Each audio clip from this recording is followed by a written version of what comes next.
Good morning. I'm Dean Mikkelsen, the editor of Oil and Gas Middle East, and today we are in Saudi Arabia at IPTC, and we are talking to Nick of H&P. And H&P has been involved in drilling and the oil industry for quite some time, initially in the States, and now more so here in the Middle East. So Nick, welcome. Thank you, Dean. Thank you. Great to have you here. Of course, I mean, we're in IPTC, and this is the first time we participate in IPTC in Saudi Arabia, and we're really excited about that. So, welcome. As you well know, HMP is one of the largest drilling contractor in the world, very much U.S. Based and with a great presence in the U.S. to address the unconventional play in the U.S. market. Recently, for the last 2-3 years, they wanted to increase their international footprint beyond the U.S. and South America, and the Middle East was the strategic location to be. So you saw the Middle East as an area of growth? Yes, we've started to set up bases all over the region. Of course, we entered into a partnership with ADNOC Drilling a couple of years ago, and recently we've been awarded 8 rigs with Saudi Aramco for 5 years contract. That's a good start. Yes, we're excited. We're very excited about this achievement.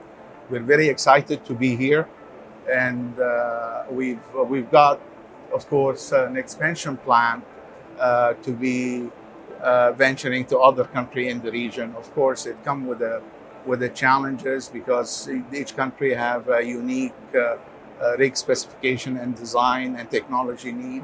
So since we're a rig builder and a rig operator, we could customize rig and technology based on our client specification and challenges. And you've got some interesting technology and software that goes along with your rigs? That's correct. So what really make HMP a service provider, not only a drilling contractor, is the technology packages that come with this flex design rig, which is a unique rig. It's a flex, meaning that the rig is very agile. So when you drill well and you have to move these rigs, they could move quicker, and you can see some of these rigs on the screen.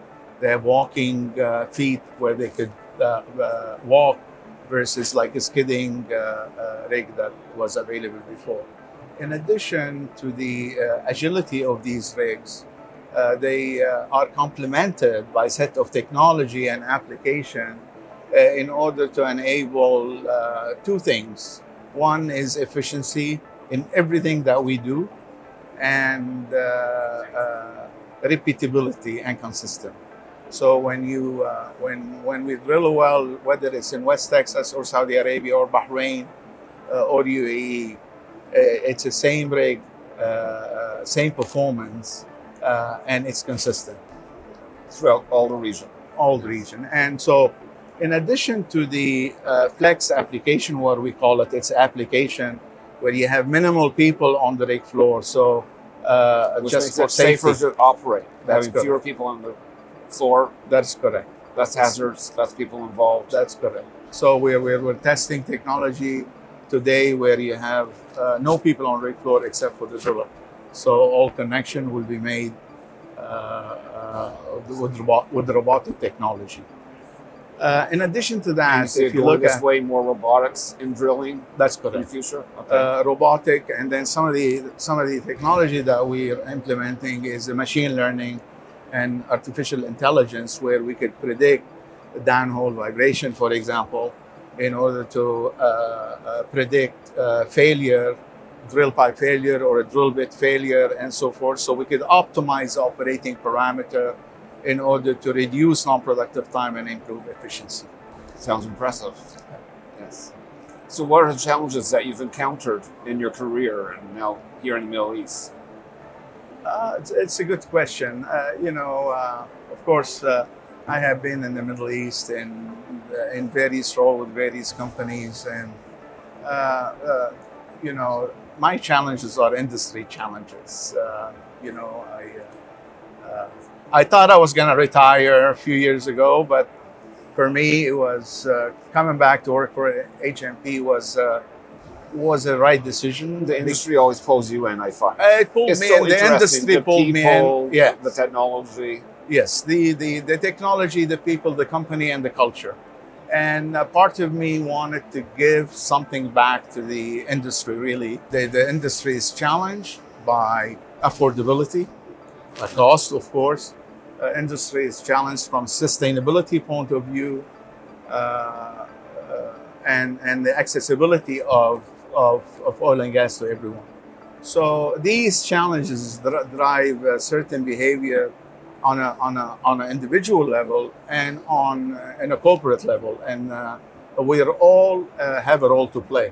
So for HMP, when I looked at what they do for sustainability, they have engine management, for example, where you reduce the emission. And this falls along with the Vision 2030 goals as well. That's correct. And they have just the efficiency alone. Let me just give you an example. Today, you need 50% of the total rig count worldwide to drill the same number of wells 20 years ago. It's just because of the efficiency gain, which means that less emission, less burning fuel in order to operate this rig and so forth. So some of these industry challenges became my challenges, how we can make this industry sustainable and affordable. And part of me to give back something to the industry. It's really interesting.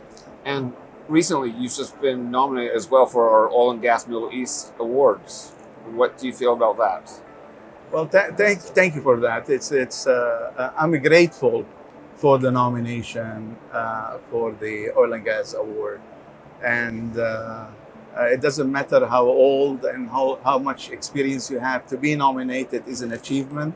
And I thank everyone that nominated me and the committee and everyone else. Again, I repeat, it's for me, it contribute to the industry and give back to the industry or what I've gained experience and pass it on to the new generation is a great achievement.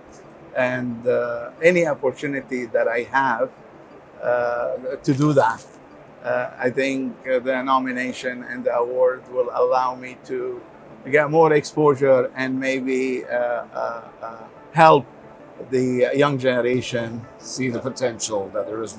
It's a good industry to be in. Yes. That we're also looking at the whole cycle, the whole full circle of carbon capture, drilling, the whole industry, to make it sustainable in the long run. Absolutely. I mean, the full value chain need to be addressed, of course. It's a very challenging, and we've done a lot of work on the artificial intelligence and how can we implement the automation, the artificial intelligence, and the technology to make this industry less physically demanding place. Yeah. And HMP are leading some of these initiatives. So the reason for that is to again go back to the sustainability piece of it. Perfect. Thank you very much, Nick. It was You're welcome. Very interesting to talk to you. I'm pleased to be with you, and thank you so much for this. Yes. And enjoy the conference. Thank you.